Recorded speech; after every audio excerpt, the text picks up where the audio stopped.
There's a new Big Finish title come out called Beyond Bannerman Road, Rani Takes on the World, which, if you didn't know, has Rani in it from the Sarah Jane Adventures. Who knew? Who knew? I thought you were going to say the Rani. You had my hopes up. Damn it.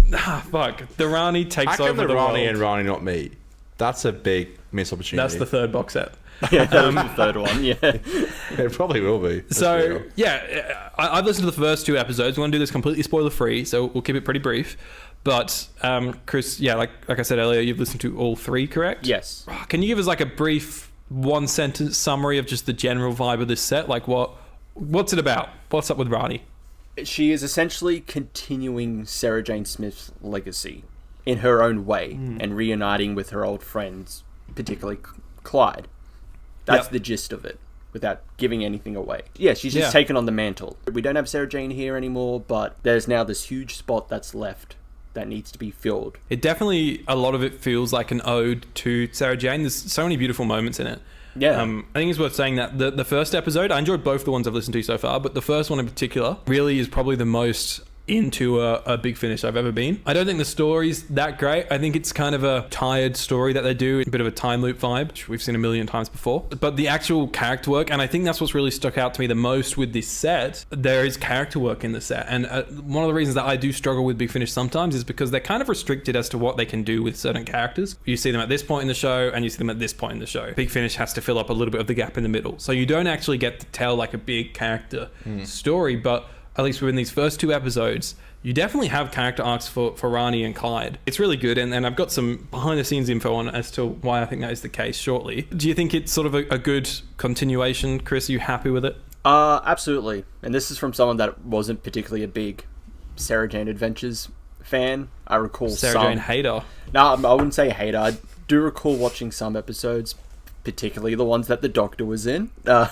Classic, yeah. I think it's a great continuation, and yeah, I agree. There's some really good character development with Rani and Clyde. It feels like they haven't deviated too far from how we last seen them in the show, but they're definitely older. Like Clyde, I wouldn't say is mature. He's still Clyde, but what he's experienced and learned has changed him as a person slightly. Yeah, he's got some more adult problems on his hand at the moment, doesn't he? And then also his personal history with his dad that we see in the TV show plays into his current situation without definitely spoiling it. Yeah.